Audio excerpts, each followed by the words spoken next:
Bismillahirrahmanirrahim. Assalamualaikum warahmatullahi wabarakatuh.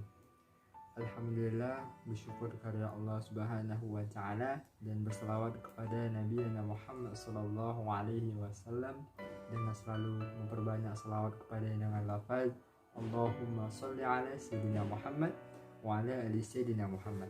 Assalamualaikum ya Rasulullah, assalamualaikum ya Habibullah. Yang pertama yang saya hormati Bapak Hendrizal Hadi SMA selaku dosen pengampu mata kuliah studi Quran, yang insya Allah selalu diberi kesehatan dan diberi keridhaan dan perlindungan oleh Allah Subhanahu wa taala. Dan tak lupa untuk rekan-rekan saya yang saya hormati, rekan-rekan seperjuangan yang saya berharap dapat memahami penjelasan yang akan saya jelaskan pada video kali ini. Tanpa memperpanjang kalimat lagi, langsung saja kita masuki materi yang mana saya pada kali ini atau kesempatan kali ini saya akan membahas tentang materi dirosah an-nusus. Langsung saja kita masuk ke videonya.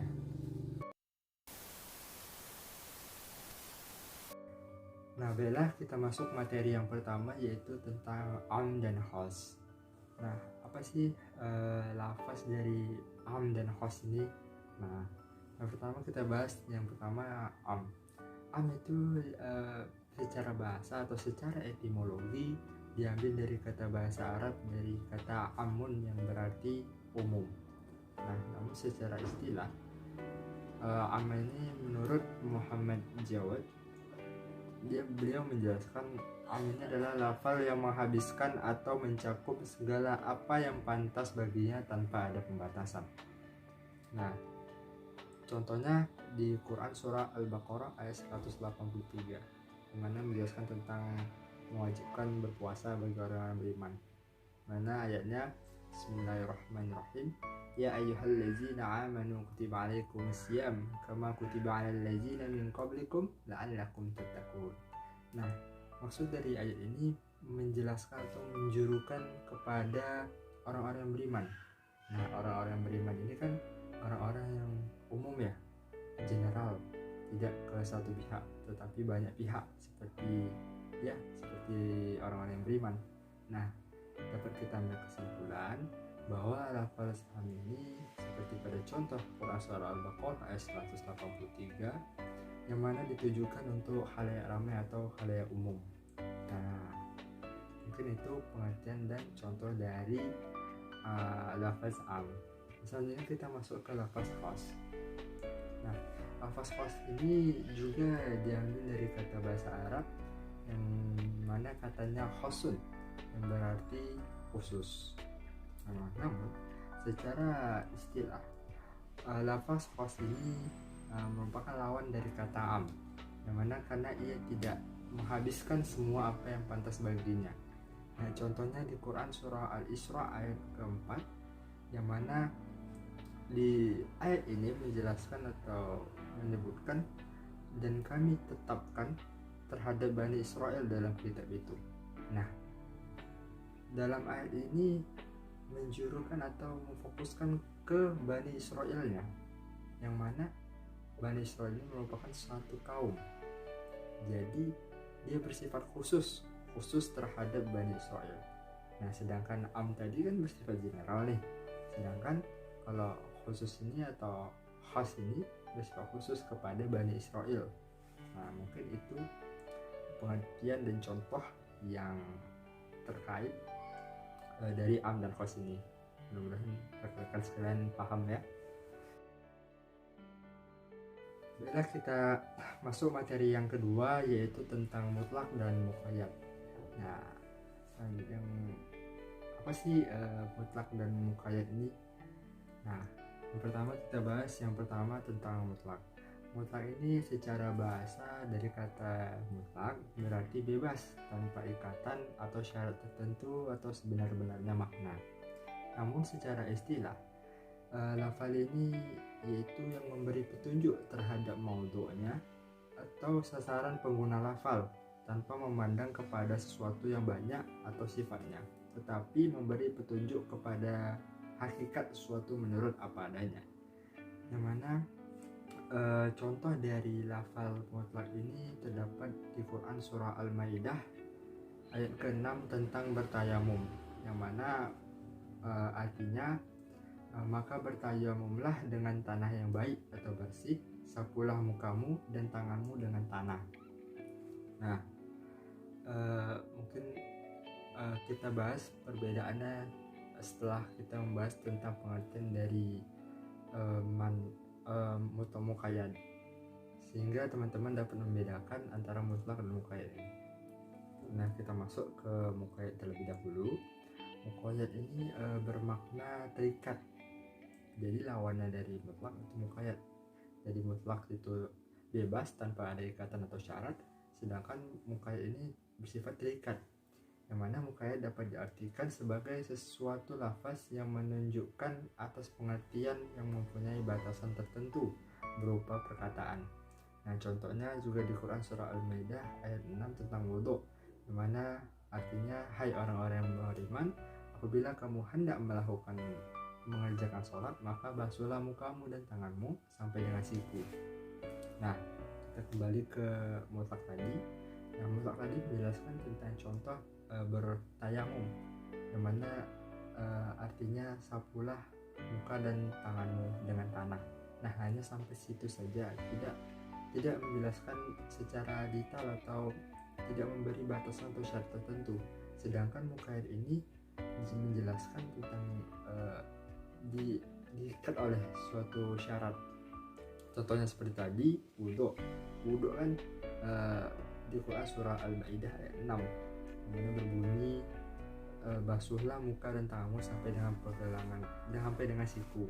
Nah, sampai dengan siku itu merupakan muqayyadnya, batasan-batasan atau syarat-syarat tertentunya. Sedangkan kalau mutlak tadi hanya sapulah tanganmu. Nah, sapu tanganmu tidak jelaskan baik itu dari sampai pergelangan tangan atau sampai siku, hanya sapulah tanganmu dan mukamu. Jadi tanpa ada ikatan. Sedangkan muqayyad tadi dijelaskan di dalam Quran basuhlah sampai dengan siku. Nah, jadi mungkin nampak ya perbedaannya, atau dapat kawan-kawan pahami apa yang maksud dengan mutlak tadi, apa yang maksud dengan muqayyad.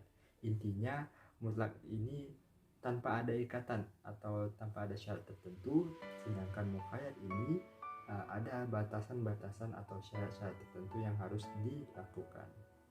Mungkin itu pengertian dari muqayyad dan mutlak. Nah, baiklah, materi yang selanjutnya yaitu tentang mantok dan mafhum. Nah, masing-masing pengertian dan contoh dari mantok dan mafhum ini. Nah, kita masuk yang mantok terlebih dahulu.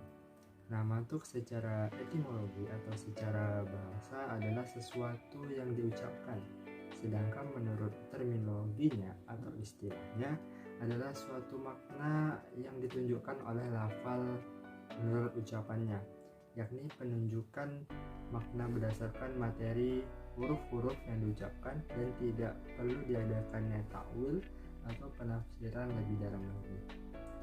Nah, mantok ini dibagi menjadi ada nas atau mana lafal yang bentuk telah dapat menunjukkan makna secara tegas dari dalil dan tidak mengandung kemungkinan makna lain. Contohnya saja tentang lafaz makna wajib puasa, seperti contoh yang pertama tadi yaitu Quran surah Al-Baqarah 183 tentang wajibnya berpuasa. Nah, kita tidak perlu adanya penafsiran lebih dalam lagi. Kita dari terjemahannya saja atau dari artinya saja kita dapat memahami nih bahwa puasa itu wajib, yang mana diwajibkan bagi orang-orang mukmin, yang mana di Quran surah Al-Baqarah tadi. Nah, jadi mantuk ini maknanya maknanya dapat kita ketahui dari terjemahannya saja, tidak perlu mentakwilkan atau mentafsirkan ayat-ayat ini lebih dalam lagi gitu. Nah, yang kedua itu ada zahir, yaitu suatu perkataan yang menunjukkan sesuatu makna yang diucapkan tetapi disertai kemungkinan makna lain yang lemah. Nah, jadi zahir ini ada kemungkinan makna lain yang lemah, tapi kembali lagi kita dapat memahaminya dari dalil tersebut, tidak perlu mentakwilkan lagi.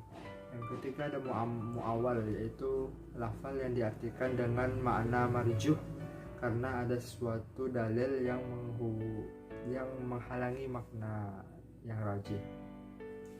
Nah, mungkin itu mantuk. Sedangkan yang kedua yaitu adalah mafhum. Nah, apa itu mafhum? Mafhum secara bahasa ialah sesuatu yang dipahami dari suatu teks. Namun secara istilah, mafhum ialah pengertian yang ditunjukkan oleh suatu lafaz tidak dalam tempat pembicaraan tetapi dari pemahaman terdapat ucapan tersebut dengan cara mentakwilkan atau menafsirkan lafaz tersebut. Nah, hal ini lawan dari kata mantuk tersebut. Nah, kalau mantuk tadi kan tidak perlu adanya tafsir sehingga kita dapat memahami dari arti atau terjemahannya saja. Sedangkan kalau mafhum ini kita tidak paham gitu, hanya dari terjemahannya saja. Dapat kata-kata baru atau istilah-istilah yang jarang kita dengar, kita pahami gitu. Yang mana contohnya di potongan surat Al-Fajr ayat ke-10 yang mana berbunyi Bismillahirrahmanirrahim, yadullahi fawqa aydihim, yang mana artinya tangan Allah di atas tangan mereka. Nah, kita kan sebagai, kita lah bilang mahasiswa atau halayak orang awam tidak mengetahui apa sih maksud dari tangan Allah itu di atas tangan mereka itu seperti apa. Nah, hal itu perlu ada takwil atau penafsiran lebih dalam lagi, yang mana kan itu merupakan makna-makna kiasan ya, yang mana makna yang harus diberi tafsir sehingga kita mengetahuinya.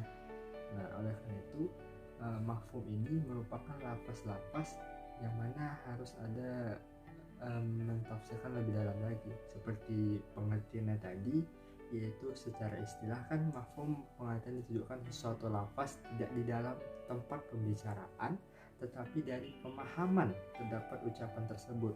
Nah, kita garis bawahi pemahaman. Maksud dari pemahaman tersebut yaitu kita diambil dari tafsir atau penafsiran atau ringkasan dari penafsiran tersebut sehingga kita dapat memahaminya. Nah, baik, mungkin seperti itu.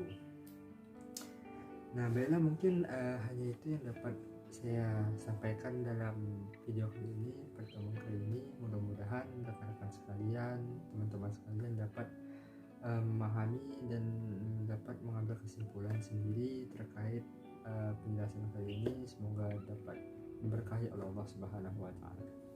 Ya, mungkin hanya itu yang dapat saya sampaikan. Lebih dan kurang saya mohon maaf. Akhirul kalam, wabillahi taufiq wal hidayah. Assalamualaikum warahmatullahi wabarakatuh. Terima kasih.